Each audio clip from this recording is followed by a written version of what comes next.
Good morning সকলকে। রিম্পাস ডায়েরিতে তোমাদের সকলকে অনেক অনেক স্বাগত। আশা করি তোমরা সকলেই ভালো আছো। তো আজ বৃহস্পতিবার, এখন বাজে বেলা 9টা। তো এখন থেকে আমি আমার ব্লগটা স্টার্ট করছি। তো স্নান সেরে বাড়ির সমস্ত কাজকর্ম করার পর আমি যাব পুজো করতে ঠাকুরকে।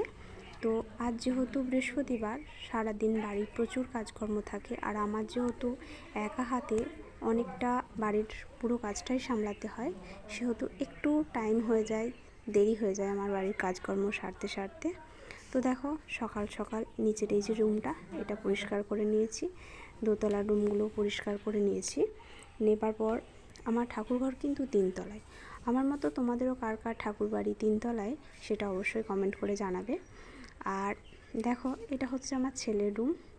আর এখানে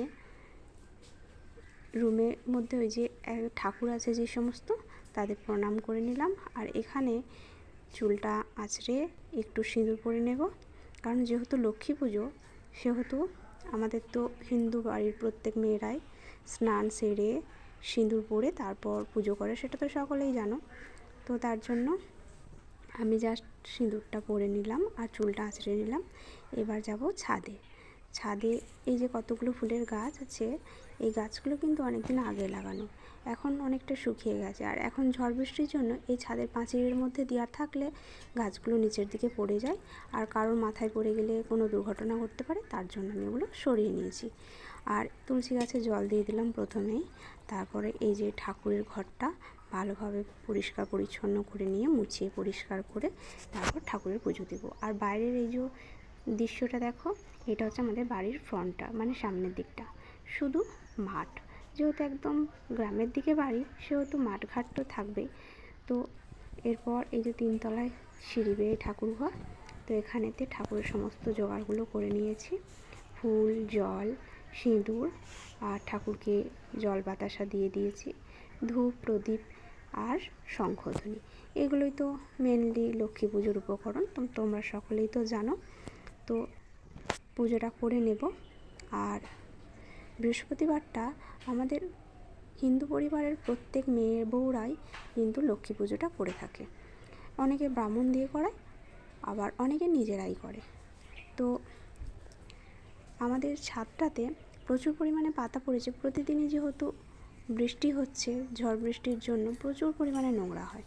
তো ছাদটা সপ্তাহে 1-2 দিন বাগাই, প্রতিদিন পরিষ্কার করতে পারি না।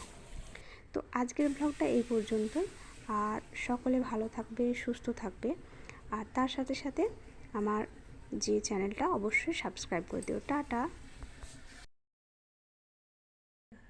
অসুবিধা কিছু নেই।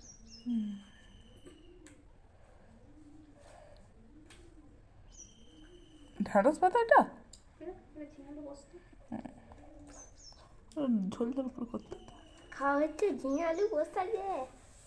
কেন ঝিঙে আলু পোস্ত ভালো হয়? হ্যাঁ, মনে হয়েছে আলু আলু দিয়ে আলু দিয়ে ডিম দিয়ে ঝোল হয়েছে, অনেক কিছু ভালো। 3টে আইটেম আছে, আর একটু লেবু টমেটো একটু কেটে দেবে। লড়াই না দিনে আমাকে চুপ করে বসে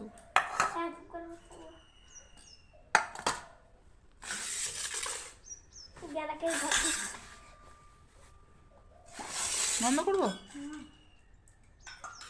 ভাইকে দেখাবো। দেবো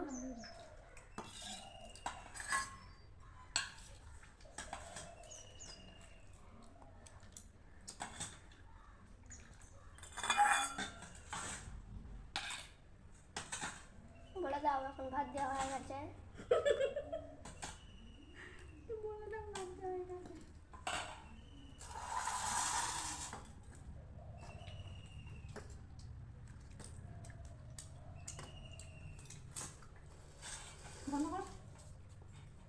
বন্ধ না সে ইয়ে